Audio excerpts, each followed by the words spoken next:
Well, since as we're recording, we probably should maybe talk. It's no All right, driving. Are we starting now? We're starting now. Hey, and no driving gloves tonight. I always say everybody, but am I supposed to be a personal connection to you, the listeners out there? Why don't you give me some feedback on that? Good evening, fellow listener.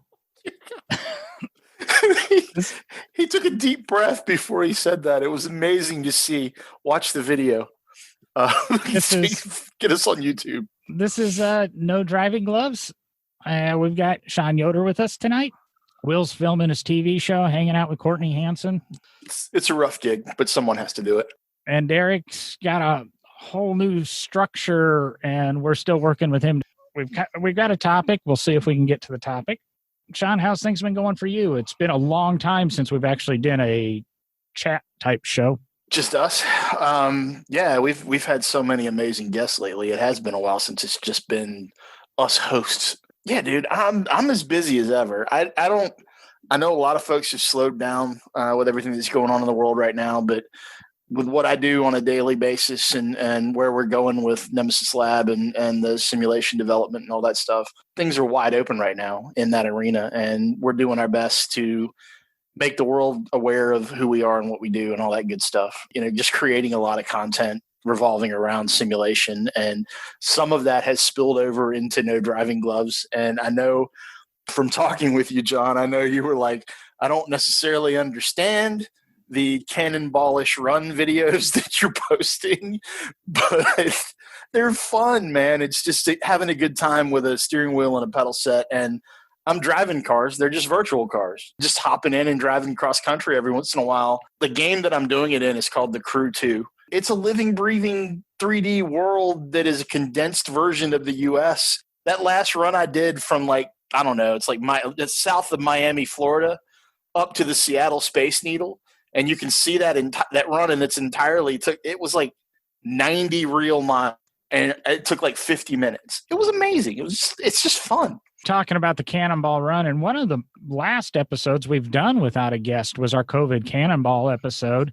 And I was kind of irritated when I was listening to a fellow podcaster, and you can go back and listen to our interview with Matt Farah, and he mentioned he was going to interview Ed Bolian right after us. And sure enough, his episode releases, and what do? They cover every topic and every question we asked in our show. It's almost like Farah stole our show. I don't think he did. I'm going to accuse him. Are you? That's great. It's a great idea. It's a great idea. Matt Farah has the absolute coolest indoor car storage facility I've ever seen in my entire life, and basically told us if the world started to end, that we had an invitation to head that way, and now you've ruined it. So thanks for that. I appreciate that. That's our only chance for survival in the apocalypse was Farah, and you shot it down completely. I'm guessing we're probably number 23 or 24 on his favorite people in the world list anyway. He's only got 2 parking spots. I don't think we weren't going to get parking anyway for the I don't want parking. I just want to get into the bomb shelter. I want that portion of it. Or I guess like right in our backyard, there's the basement at a certain museum that. No, I think Ferris is probably even more structurally sound than that. But I think it really is, man. What he was talking about, way that structure is built, unbelievable, absolutely unbelievable. I'd like to know how much that building weighs. 3 pounds, 3.5 pounds. It's got to be all of 3.5. It's ridiculous. All right, what's the topic tonight, John? Let's dig into this thing. Let's knock it out of the park. Kind of a relevant topic because a few days ago, we released our Lane Motor Museum interview. We'd interviewed Jeff Lane a couple of months back, and we agreed we'll hold the episode until normalcy kind of returned to the world, or we were getting back to it, and he knew what was in store for his museum. And we're recording on Wednesday. His museum opens on Thursday, the 11th, so tomorrow.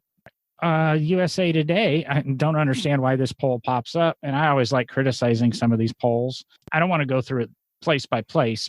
They're running a poll for the best attraction for car lovers. They leave that so wide open. What is the best attraction for car lovers. And they list some very popular museums. Most of their selections are museums. Yeah, and that's it. That leaves a lot off. I mean, they throw some events on there, but I think it's very, very narrow. I don't want to be harsh on it.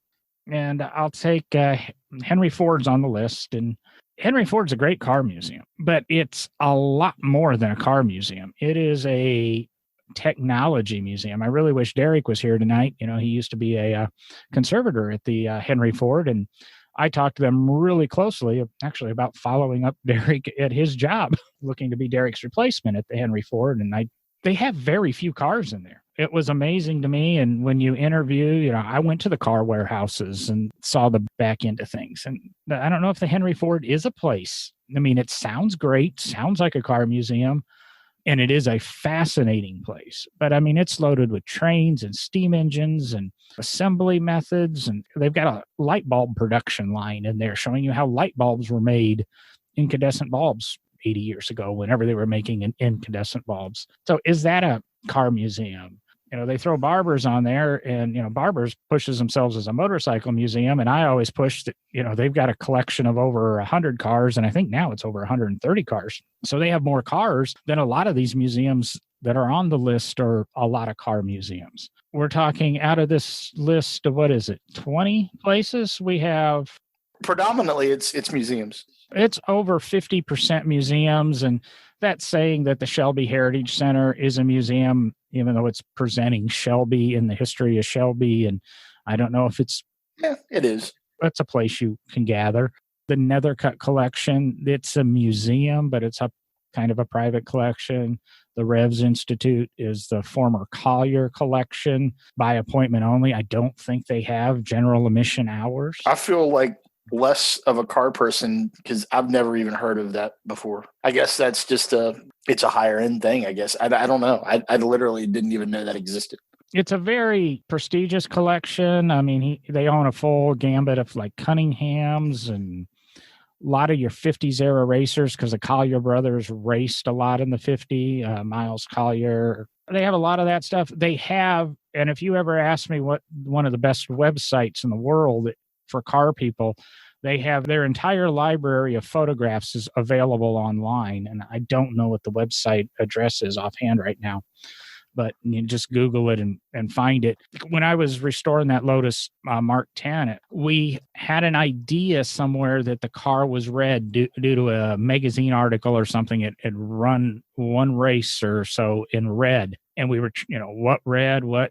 And through the Revs collection or Revs Institute, I actually found 2 pictures of that exact car racing. And then through a colorization program we ran it through, we were able to kind of deduce the red that we wanted to go with. Just a fascinating collection of thousands upon thousands of photos. I really, hats off to the guy that put that all together. I just found it. It's revsinstitute.org, revsinstitute.org is the website.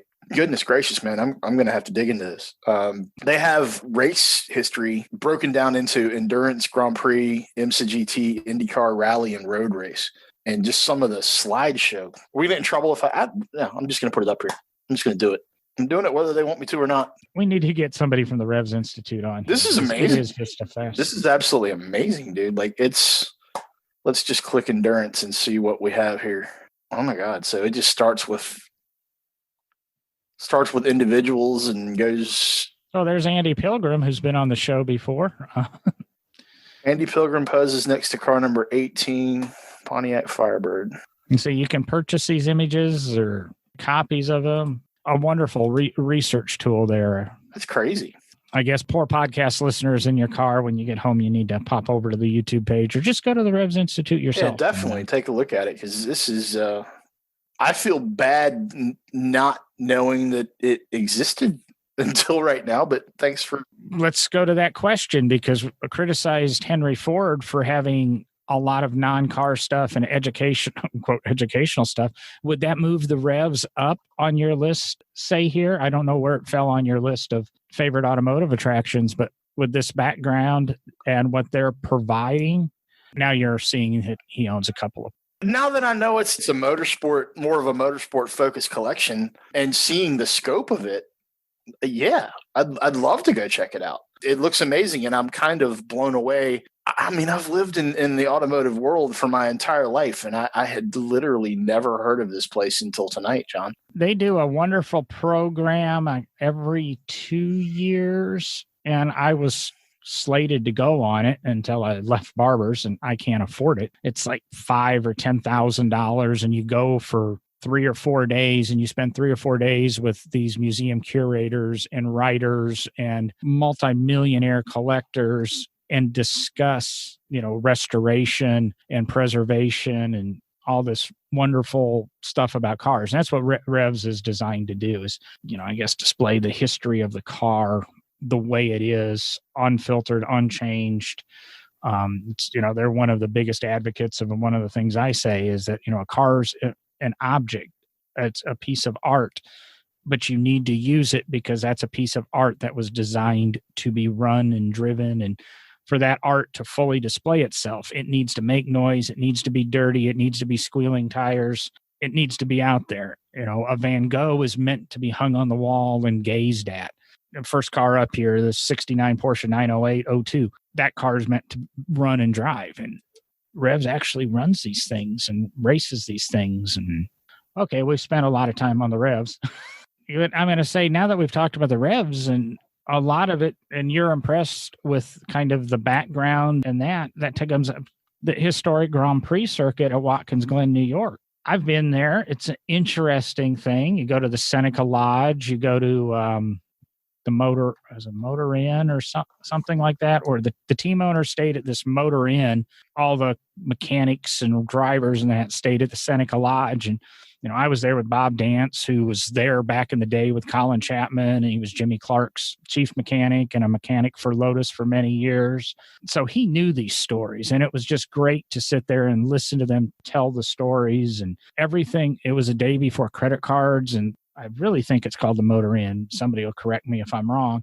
Where all the owners stayed, the guy was telling us in the 60s, have $100,000 in cash in the safe from all the team owners coming and giving him cash that was supposed to support the team and pay for all their needs. We went to a winery that's owned by a guy that used to wrench for Team Lotus.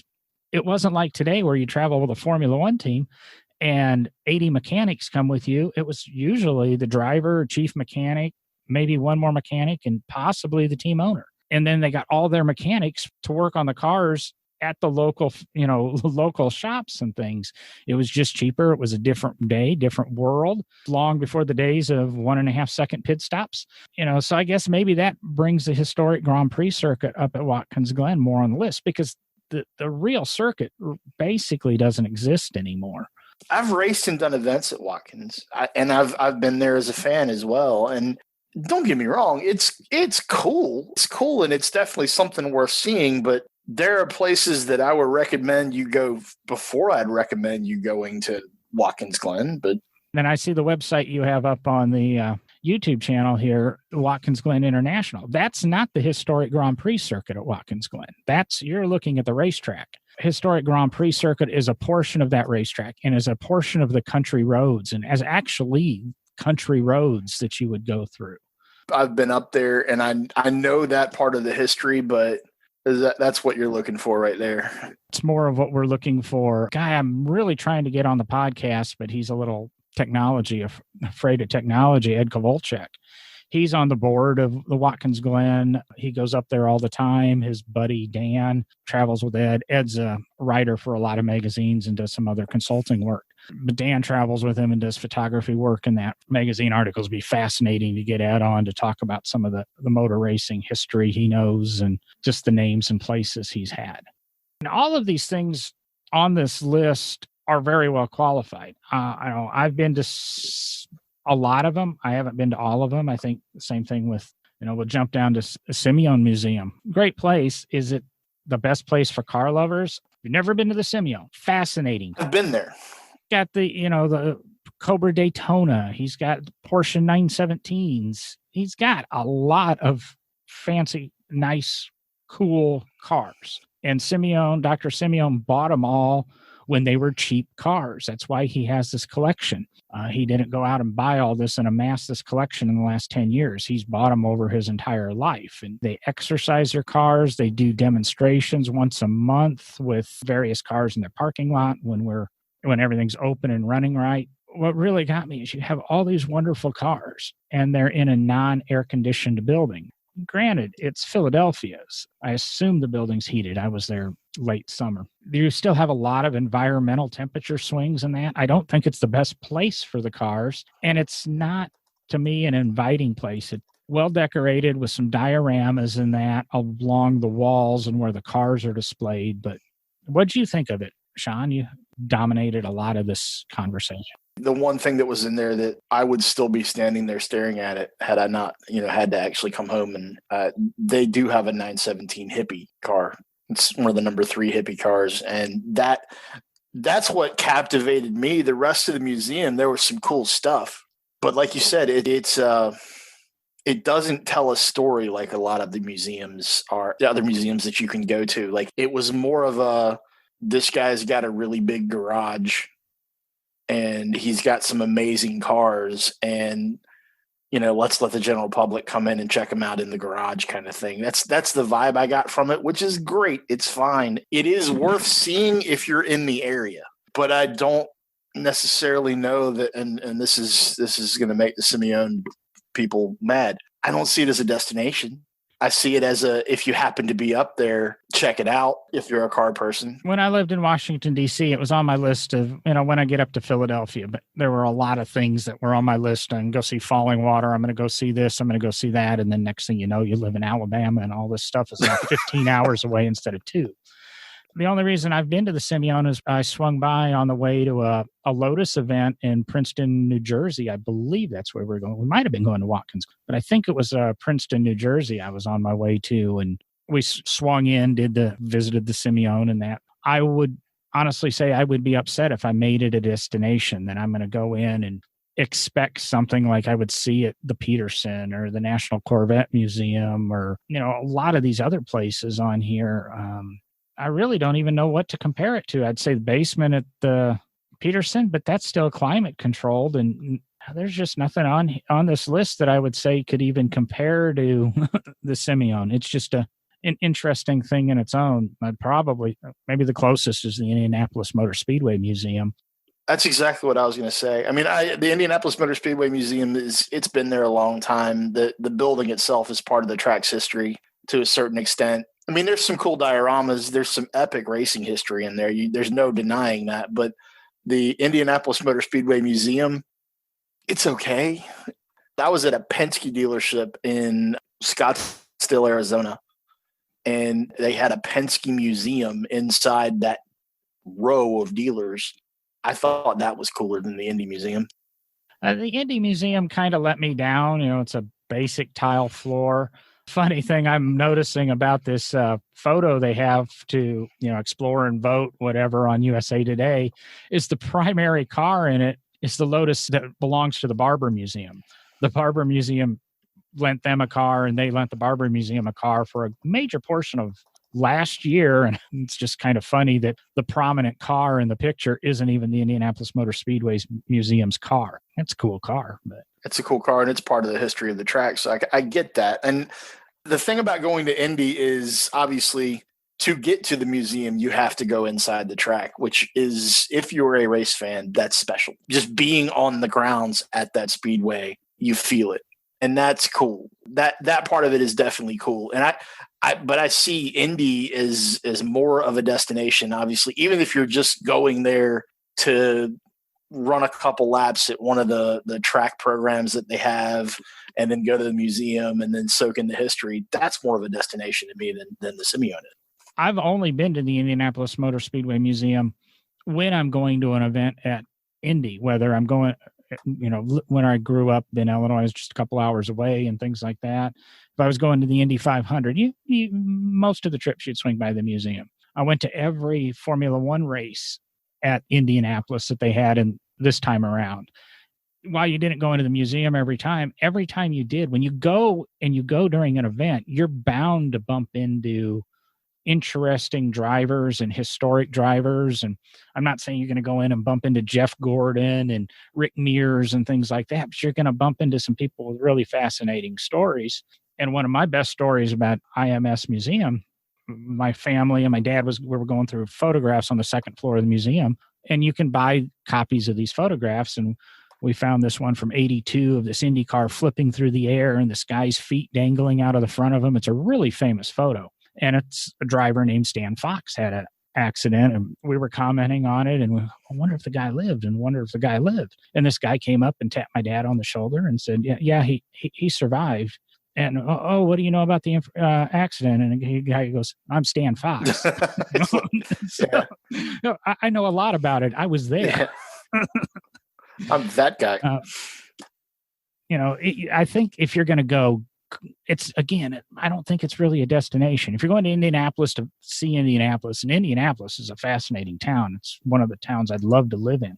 Go during a race weekend, whether it's the Brickyard 400, whether it's the Indy 500, whether they do some motorcycle racing there now, I believe. Yeah, there's all kinds. They've got a lot more things going on than when I was in my teens, and it was the Indy 500, and that was the only race, the only thing that ever took place there. A great museum. And the other great story I remember about the Formula One races, and I don't know who owns it. I almost bet it would have been Tony George's, but it'd still be an odd spot for him to have it. Every year during the Formula One race, there was a Ferrari F40 parked in the parking lot of the museum, and that wasn't open to the general public for parking during the race. You had to have an infield pass or whatever. And it was this F40, and you look in it, and it had McDonald's wrappers on the floor and Coke cans, and the guy drove it and used it like I do a Civic. And it's just refreshing to me to see somebody driving their Ferrari like a car and not like a pristine, let's be careful with it thing. Yeah, drive the thing, man. Definitely. I totally get that. And I'm actually looking at Indy's website right now. Second Saturday of every month, they have a Cars and Coffee at the Speedway. There's all kinds of smaller events and tech talks and deep dives with, like, Johnny Rutherford was one of the guests at one of their recent tech talks. And I'm seeing here on their page, Indianapolis 500 practice, August 12th. It's my birthday. So if anyone wants to send me up to Indy on Wednesday, August 12th to watch Indianapolis 500 practice, $15 ticket. What do you got to lose? Just be nice. I'll take that. That's about a 10-hour trip in a car. You could buzz up there, $15, and so, I mean, it's damn near worth it just to go up and hang out for the day and check it out. I mean, that's who wants to road trip. You want a road trip? I'm wondering what I'm doing on it. You want a road trip? There's cool stuff going on there year round. And the Indy area, I've been fortunate enough to do some work up there with some of the IndyCar teams, actually. And if you are a motorsport fan, the Indianapolis area, like almost every night of the week, there's something racing somewhere. Like there's sprint cars and just the smaller ovals that they have around that area. They're really active and they race constantly. And as we start to come into whatever the new normal is, those tracks will be firing back up. And if you went up there midweek, chances are within an hour and a half radius, there's probably 2 or 3 choices for going to other racetracks while you're there. It's just an amazing place. And it's one of the few places left in the United States. It might actually be the only area left in the United States where you can really, really make a living driving late models and sprint cars and truly, levels below IMSA, NASCAR, things of that nature. Like you can literally get in there and make a living running USAC or make a living running another Lucas Oil series or something along those lines. But you could drive 4 or 5 nights a week if you wanted to as a race driver up there. It's crazy. Why do you think Tony Stewart retired in Indiana? Yeah, totally. I mean, he grew up there, but he retired there. And it's a cool place. If you're a race person, the Indy area and the surrounding areas are just, they're so active, man. So active and always something going on. It's kind of like Nashville with music. Every night of the week, there's something racing somewhere. Go check it out. Segue us somewhere else. Where are we going to go visit now? I have actually been to the America's Car Museum. I've been there. Got to go there as we were on one of those cross country tours with SRT. That place is cool, man. Like it's another one of the ones on the list though that I don't see as a destination. But if you happen to be in the Seattle or Tacoma area, check it out. Even if you don't dig cars, that place architecturally is stunning. Very very modern, very modern. It's just a giant hangar basically with a really cool shape, and the collection inside it I thought was cool. I thought was really cool, but again, not not a destination for me. The same thing could be said for where is it at? I'm gonna find it. I'm gonna find it. No, no, no. Let me. I've got a comment on America's Car Museum. It's not a place that I've been.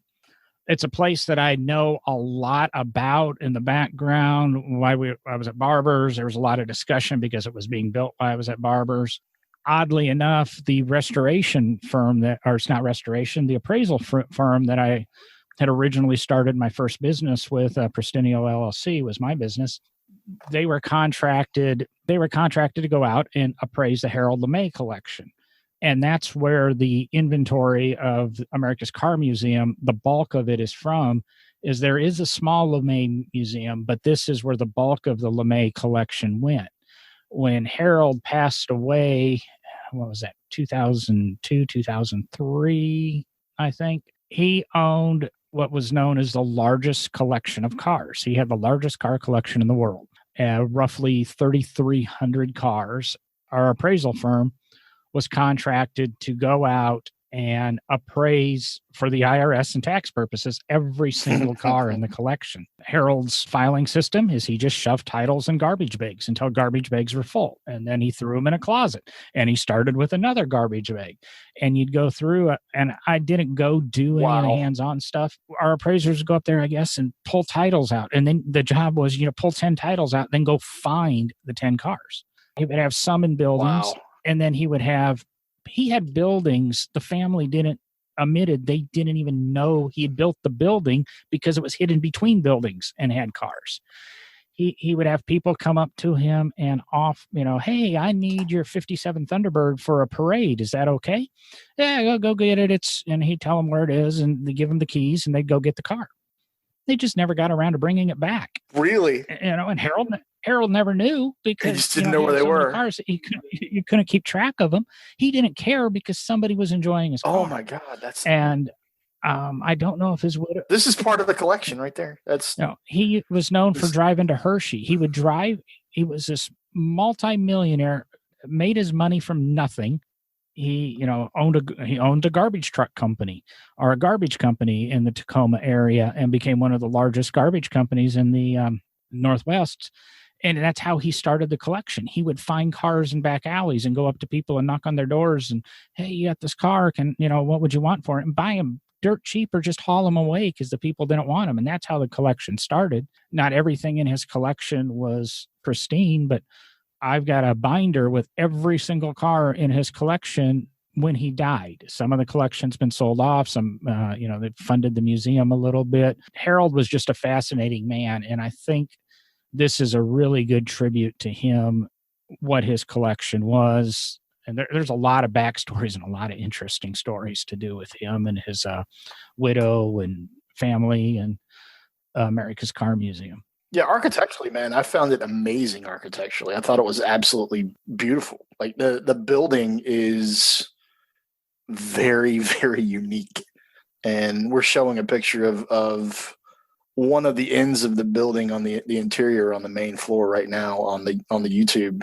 It's just beautiful. Like I could live in there, man. I feel the same way about Barber. I just love the architecture. I love it when unique architecture wraps around the mechanical things that we really, really love. It's just cool. We pulled up in front of that museum. We weren't even scheduled to be there that day. We pulled up in front of the museum and all of us just kind of looked at each other and went, I think we had like 4 or 5 hours left in the drive that we were making to get to the next scheduled event that we were supposed to do. And all of us just looked at each other and went, yep, we're going to go in. It's like, we're going to go in. We're going to go in. We're going to take some time. We're going to look around because it's too cool not to. Yeah, you can't pass it up if you're in the area because I'll be honest, I'm never going to get on a plane and fly to Tacoma to go to, America's Car Museum. I'm never going to get on a plane and fly to Philadelphia to see the Simeon. And if any of our listeners ever kid themselves and you're driving, down I-95 in Pennsylvania and you go, oh, I'll catch that on my next trip through. Just think of it. There's never another next trip through. Something will happen. And it's something I've learned, like I said earlier, the hard way, that I had all this stuff right at my fingertips and I'll just get to it next weekend. I'll get to it next weekend. And you know what I did that weekend? I watched cable television. I should have, I should have went in again. It's that experience life thing. And hey, when we were traveling cross country, we literally made a pact between the four of us that were on those trips. If there was something cool that we wanted to see, didn't matter what it was. As long as we weren't on a deadline, like as long as it wasn't, we have an hour to get to this event that, there's going to be 20,000 people at or something like that. If we had an open day and we were traveling along, like we went to the Pez factory and we went and saw the first Pony Express. It was the Pony Express building basically, but it was the first Pony Express. It was the central distribution point for the Pony Express basically. And we saw that landmark and saw that building and things like that. If you're traveling cross country and there happens to be something cool in that area, go check it out. It's worth it. It's totally worth it. I'm slowly teaching myself. The goal isn't to always go from point A to point B. It's to see the rest of the alphabet. You go from point A to point Z and there's, 24 things you should stop and see. We talked in the Lane episode about the Futura homes, which are the fiberglass UFO homes. And for absolute years, I drove by one all the time on I-55 in Illinois on my way to St. Louis, going from Peoria to St. Louis. Never stop. It's an antique shop. They've got these big fiberglass things, the Futura home out front.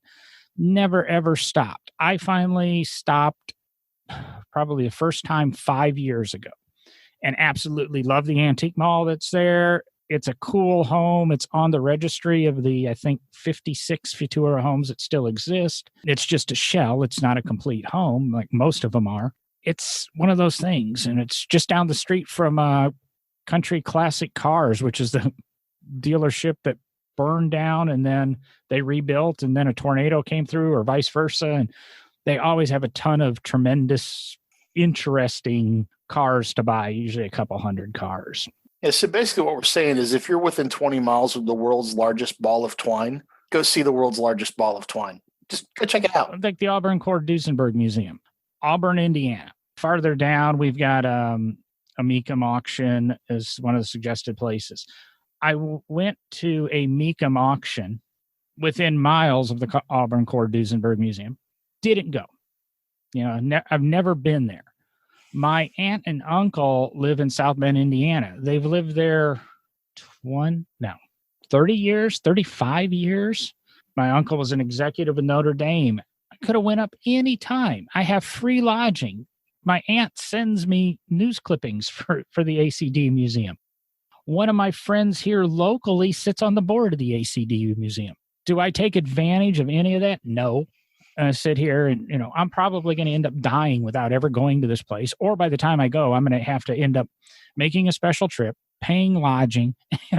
It's ridiculous that I've never been there. I can't tell you anything about it. So I would make an uneducated guess if I voted against it on this list. Of all the things that are on the list, I mean, there are some things that are glaring omissions, like just glaring omissions. It's really weird to me that they have the Gilmore Museum, which is cool, but I don't understand why it's on this list. I've actually been involved with several events at the Gilmore over the year. Cool place. Not sure why it's here. I'm going to kick myself there. When I took my job at Barber's, I was also interviewing with the Gilmore.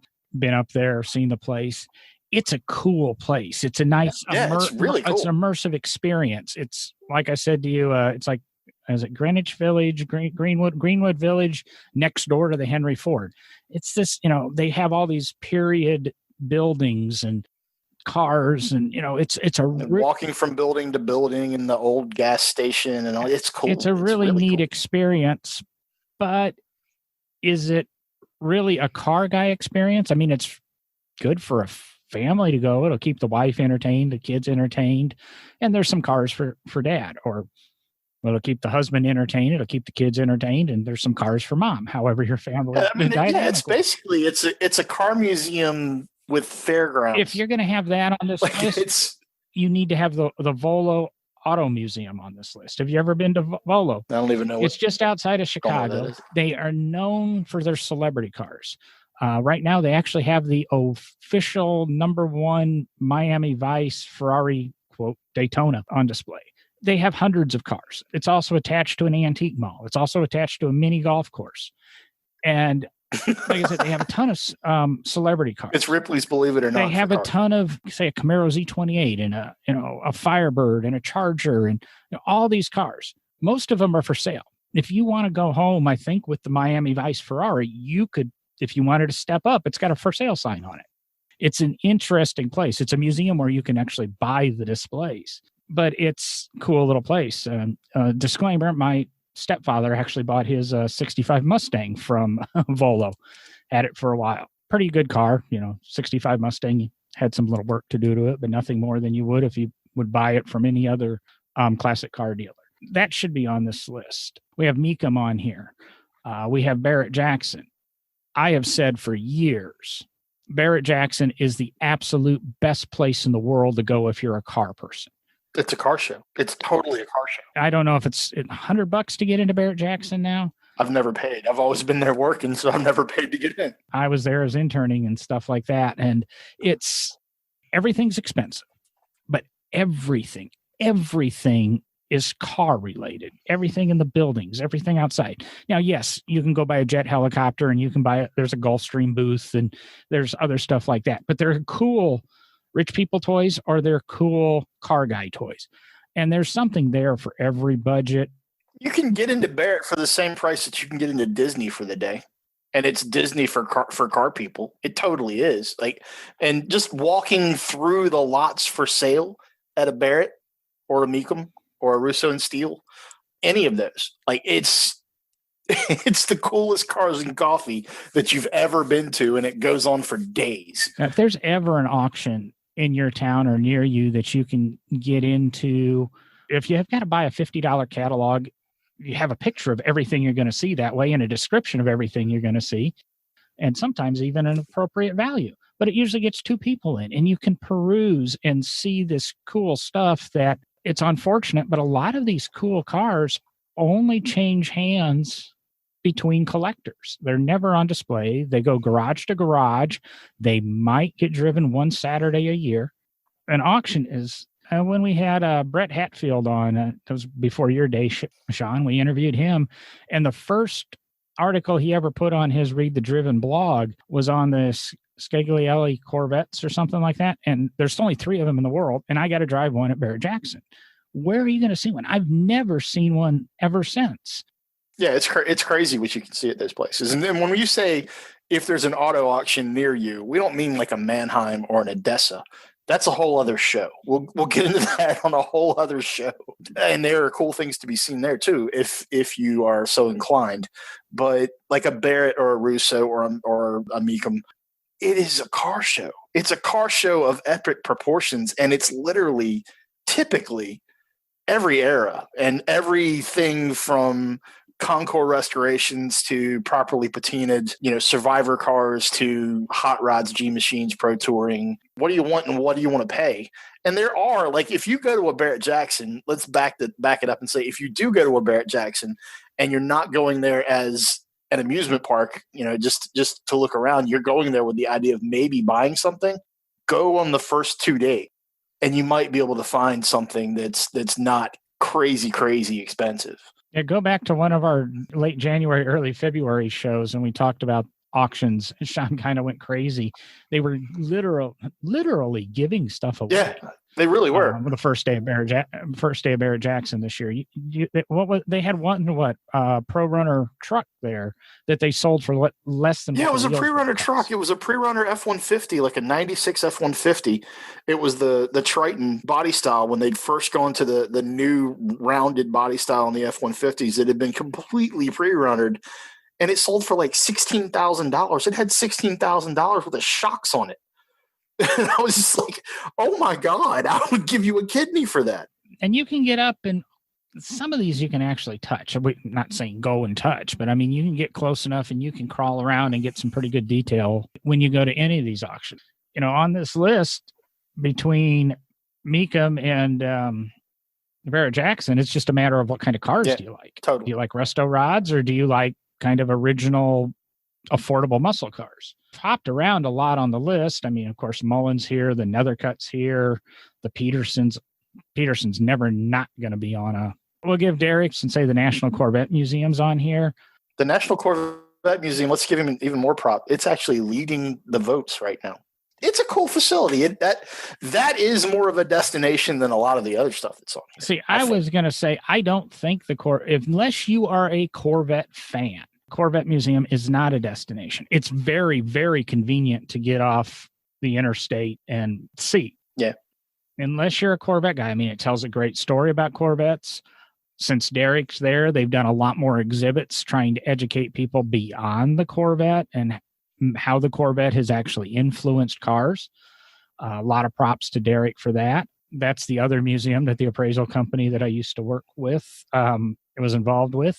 They actually did the appraisal on the sinkhole Corvettes. Oh, wow. And they have the Corvette Museum, and I give props, and this was before Derek's day at the museum, but I believe he consulted when he was at the Crawford. I believe he consulted with the National Corvette Museum on the restoration and how to preserve what should be done with the Corvettes. And then they have a wonderful display explaining why the sinkhole occurred. Answers a lot of those questions, because it's a question that's going to be asked till the day the Corvette Museum closes, which will probably be long after I'm dead. The fact that they turned that into part of the museum is pretty amazing. They embrace that piece of history rather than trying to forget it. And they restored, I wish Derek was here, but 3 or 4 of the 6 cars, and a couple of the cars are being displayed in their crushed state. None of the cars were scrapped, but they're that's part of the life of the car. Just fell into a sinkhole, and it's not a drivable Corvette anymore, but that's part of the life of that car. And I really commend them. And one of the reasons Derek's on the podcast is because he has a lot of that similar thinking to me and really, really deeply cares for some of the artifacts. You ever been to the Museum of American Speed in Lincoln, Nebraska? I don't even think I've ever been to Lincoln, Nebraska. No, we drove through Nebraska, but we just grazed a corner of it when we were on those trips. I was born in Omaha, but, and I'm a Nebraska Cornhusker fan football-wise, Osborne days. Surprise football trivia from John. I don't even know what to say. I got nothing. I'm not the guy that can rebut that, or I have nothing to add to that conversation. I know nothing about the Museum of American Speed. Fountainhead Antique Auto Museum in Fairbanks, Alaska. I have to check with my mom. Right. She goes to Alaska. I don't know. Maybe she's been there. A little bit out of the way. Probably going to have to click through their website and see what they've got. It's just interesting place. BMW Performance Center in South Carolina. I mean, I've been there and I've done one of their one-day programs, and it's cool. And the BMW plant it's the Performance Center, the actual Greer, South Carolina plant, and a BMW museum is all on the same property. Do not go through Spartanburg, Greer on a weekend and think that you can go to the museum, because you can't. It's closed. You can only go there when the plant's open, which I think is one of the dumbest things I've ever seen in my entire life. It's the way they've run the thing since it opened. It is worth it if you're going through that area, or if you're in that area on a weekday and you have some time. It's worth it to go to the museum. If you know you're going to be there, schedule a plant tour, because I went on a plant tour. I just got lucky. I walked in and I was like, any chance there's any room left on a tour in the next hour or two? And she's like, there's one going right now. There's 2 spots.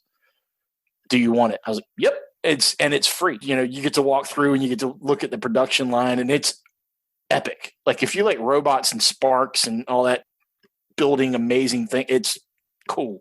Really cool. I'd rather that be on here than the Performance Center. I thought it was amazing. I'm taking the BMW Performance Center as the National Corvette Museum for BMW fans. Yeah, basically. It I've totally never is. been there because I think you can now do a factory tour of the Corvette, depending on COVID. You can now tour the assembly line again with the Corvettes. There is a racetrack with some driver education programs available. I'm not the biggest BMW fan. I've said that before. It's why we call it no driving gloves. What they're doing with the 4 Series right now, good Lord, have you seen that new grill? Oh my God. Mama said if you don't have anything good to say, I just, it's in the same vein as the Performance Center is. If they're gonna have that on there, then why don't they have the Porsche Experience Centers just outside of the Atlanta airport and the one in LA? Those things are amazing as well. Now, I was going to ask you about that and make that was my initial comparison, but they don't have the factory. No, they don't. So you can do that. I'm friends on LinkedIn with the director of the Porsche Experience Center. You probably are too, Sean. Need to get him on the podcast too. And the only thing left here is the Antique Automobile Club of America, the AACA Museum in Hershey, Pennsylvania. If you're going to put a lot of the stuff on here, one of my questions was, why don't we have the Woodward Dream Cruise? Why don't we have any of the Carlisle events? Where's Amelia? Yeah, Amelia Island, Monterey. Pebble. Those are ultimate car destinations. The AACA Museum, interesting place, probably falls more in line with the Henry Ford. Well, the Gilmore, I'm guessing probably Auburn Cord Duesenberg Museum tells a very good story, rotating displays. We came in and did either way, there was a big Lotus display. I know when I was at the museum, we lent them a couple cars. They billed it as the largest collection of Lotus ever displayed indoors, forgetting that the Barber Museum, who was lending them cars, had 60 of them, and they had like 30 little details that get overlooked. The AACA Museum, very, very good history. You're in the neighborhood, and unfortunately, to be in the neighborhood of Hershey, Pennsylvania, you're going to Hershey. I mean, there's nothing there to keep us entertained when we were there for the events for the AACA Museum. We actually had to go to a brew pub. We did go to Hershey's and get a tour and the gift shop and things like that. Get a Reese's milkshake. But there's not. That's epic. It's like having a Beverly Coca-Cola. So good. That's the AACA Museum, and I'll leave Barbers to the last. I'm going to say wonderful car collection, 60 plus Lotus, 120 cars. Sean, what's the problem with the car collection at the Barber Museum? It's narrow in scope. I mean, you either like Lotus or you probably won't care that much about it. Well, that's like going to the Corvette Museum or BMW place. Yeah. What? I'm sure where you're going with that. I love the way it's displayed. When we talked about traveling for work and taking advantage of things that are there, my last day on the job at the Space and Rocket Center in Huntsville, I decided I needed to go down and visit Barbers, or maybe I went and visited Barbers. Yeah, I went down and visited Barbers on my last weekend there. And so taking advantage while I was here, because I love Lotus and, ended up touring the place. And that's what instigated me sending them a resume and that. But I walked in and said, where are the Lotus? And they told me, go in, turn to the right, where the cars still are now. And I walked in and I looked down to the basement, and there was polished aluminum 11. I wanted to see the 11. And I went to the front desk and I said, how do I get down there? You can't go down there. What? You can't go down there. Give me my money back. And I wasn't in the museum more than 5 minutes. I couldn't go down to the basement. The problem I see with the Barber Museum, half the car collection, unless you go on a race weekend, is not available to be seen up close. It's all gazed down. And that's, that's a problem. I know why it's there. You and I know why the situation exists. If you're going to be on a list and you're going to vote for great car experiences, there's motorcycles everywhere. Surtees Ferrari, Dan Gurney Lotus, wonderful Lotus collection of 9,000 Lotus models, and that is something to be seen in itself. I'm not knocking the Barber Museum. I used to say this when I worked there. We used to beg for it because I work down in that basement where the cars are, and that's where the restoration shops are. And that's why you can't go to the basement, because the restoration shops are there and it's an insurance liability. There are ways to fix it. They just don't do it. I think they should open the cube around the elevator up where the cars are displayed. There are ways to do that and then still have the privacy for the restoration shops. I totally see that.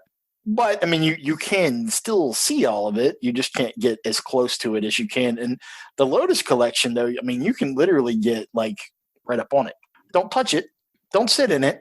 Even if you're done with going around. Here's the thing: if you go to a museum and it's the end of the day and you know you're going to leave, just because you know you're going to leave, that's not the time to open a door or throw your leg into the tub of a car and sit down in it just because you don't care whether you get kicked out then.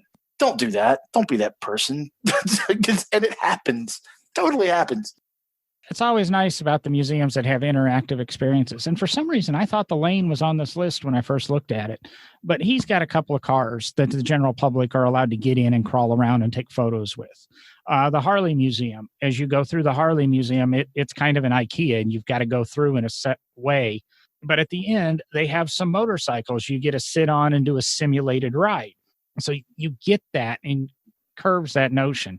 I don't know how many of these places actually do that. And you're right. Can get right up on a lot of the Lotus. I don't think you can sit in a lot of them now because Mr. Barber has a very creative imagination, and he's got cars suspended and hung off and cantilevered. And those were a lot of the cars that were guilty of being sat in. Don't get me wrong. They've got some fabulous cars. They've got a 918 Porsche. They've got 4 Lotus 11s. One is the Gullwing, I want to say de Havilland oil car. Pretty car, nightmare to sit in. Don't try it. Take it from me. Well, that's the other side of this is if you're a big dude, you're not going to fit in any of the Lotus anyway. It's not going to. And one of the cool things, and it's interesting, and if you're not, not really a Lotus guy, but you're still going to see cars in that. One of their most recent donations was the Beatles Bentley, which is you'll see, Google Beatles Bentley. There's a website on it. It's a tie-dye painted Bentley that was used by the Beatles. Just a very odd thing to be seen in the collection. I don't know if it was a donation or a purchase, or sometimes Mr. Barber gets a little odd there. I know, the collection's always expanding. I haven't been in the building for probably 6 months to see what's been added. I'm not knocking it. I'm just telling you like it is, and probably one of the reasons we agreed to part ways is that I was a little, I'm very, why the podcast is called No Driving Gloves. I don't hold back anything, even when I should.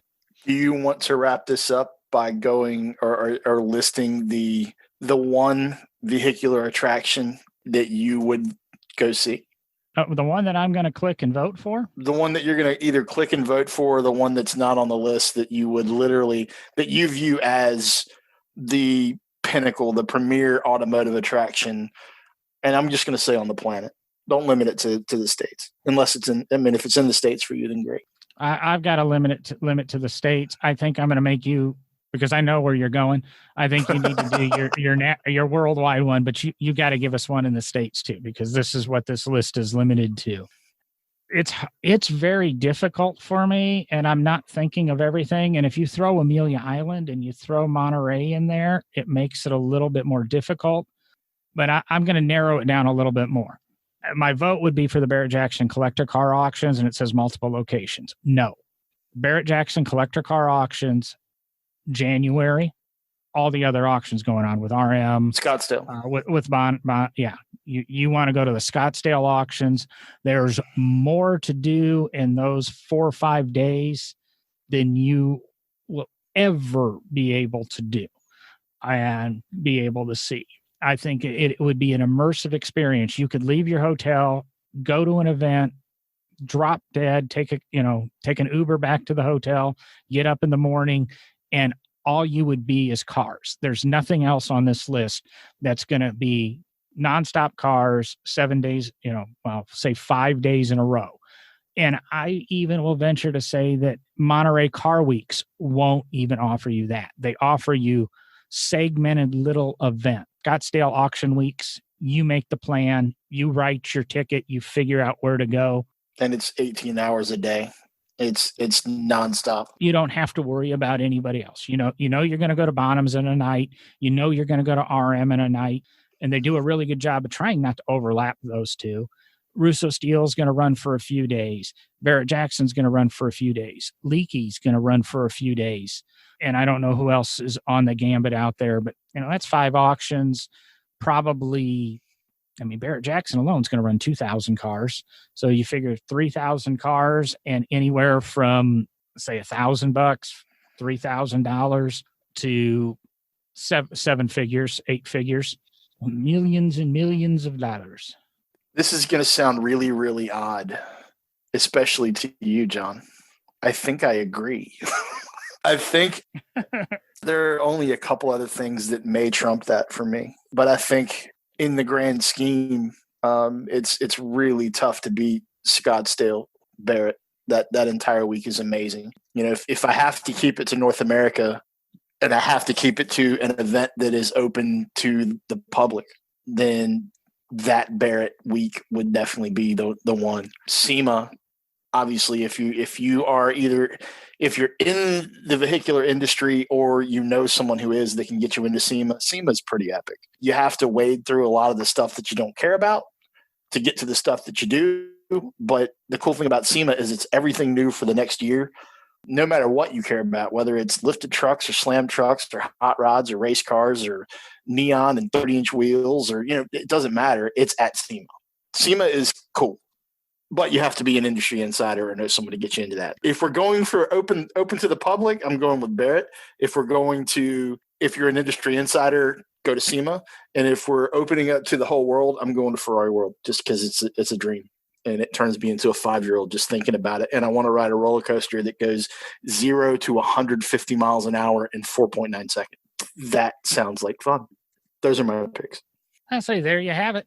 I'm going to finish it up for everybody. No Driving Gloves, nodrivinggloves.com, Facebook, No Driving Gloves, No Driving Gloves Pod on Twitter. Otherwise, it's No Driving Gloves anywhere, Instagram and such. Give us a like, tell somebody about us, share this podcast out to people. We're on a really big growth spurt now. We've got some great interviews in the books or in the can over the last 3 months, at least a half dozen or more guests scheduled. It's amazing. Since we've added Sean to the mix here to help keep podcasts rolling and that, I'm scheduled and I'm booking people, telling them your podcast isn't going to air until, late August. And you're fine with that. It's kind of a nice feeling. All your listeners, you've helped with that. More we're out there, the better the guests we get. Like I say, we asked to share. We've been running some, giving away some magnets and stickers and stuff on Facebook quite often now with little trivia questions. Have to listen to the podcast to know the answer, but give it a try. That's going to be it. I'm going to wrap it up for tonight. If you're listening to this the week of the 15th, be sure to check out the Brian, the last 3 episodes, the Lane Motor Museum, Brian Fuller and Matt Farah. Boom, boom, boom. You really can't knock it. Good things. Some pretty decent names. And more to come. And before that, if you're into the racing thing, we've got, what was that? Ben Keating, Randy Popes, Bill Riley. Yeah, Bill Riley. Yeah, and there's definitely more to come motorsport wise. We have some pretty amazing stuff lined up. Well, thank you for listening. Sean and I are out of here for the night. In tribute to Derek, Sean Zamboni.